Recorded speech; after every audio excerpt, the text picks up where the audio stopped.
महाशिवरात्री भक्ती रजनी 2026 मध्ये सहभागी होण्याची दुर्मिळ संधी जे अनाथ संस्थेच्या वतीनं या युगाची शिव असलेल्या माहुतार बाबाजींचे शिष्य श्री गुरु गणेश जगदीशन यांच्या दिव्य उपस्थितीत रात्री 9 ते पहाटे 4 जनार्दन स्वामी आश्रम इथं आजच संपर्क साधा 8779680233 वर।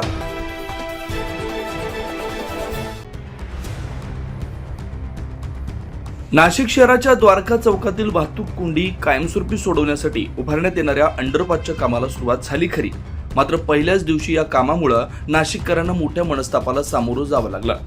काल दिवसभर द्वारका चौक आणि परिसरात प्रचंड वाहतूक कोंडी झाली। प्रवेश बंद असलेल्या रस्त्यावरूनही सिटीलिंक बसेस, एसटी आणि अवजड वाहनांची सर्रास वाहतूक सुरू होती। विशेष म्हणजे अनेक ठिकाणी ट्रॅफिक वॉर्डन नेमलेलेच नव्हते। ठेकेदाराकडून नियमांचं पालन होत नसल्याचा आरोप करत वाहतूक विभागानं अक्षरशः हातवर केल्याचं चित्र दिसून आलं। द्वारका चौकातून जाणाऱ्या अवजड वाहनांना पर्यायी मार्ग देण्यात आल्याचं सांगण्यात आलं होतं। एसटी आणि सिटीलिंक बसेससाठी रात्री 10 ते सकाळी 8 पर्यंतच प्रवेश ठेवण्यात आला होता।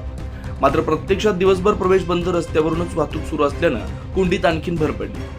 निमाणी बस स्थानकातून सुटणाऱ्या बसेसना शहरातून मार्ग देण्यात आल्यामुळे निमाणी, पंचवटी, दिंडोरी नाका, आडगाव नाका या भागात प्रचंड वाहतूक कोंडी झाली। द्वारकावरील कामाचा परिणाम संपूर्ण शहरावर दिसून आला। Garware point, Trimbak road, CBS, Shalimar, Gangapur road, Ashok Stambh, Panchavati Karanja, Dindori road, Peth Naka असा एकही प्रमुख रस्ता नव्हता जिथे वाहतूक कोंडी नव्हती।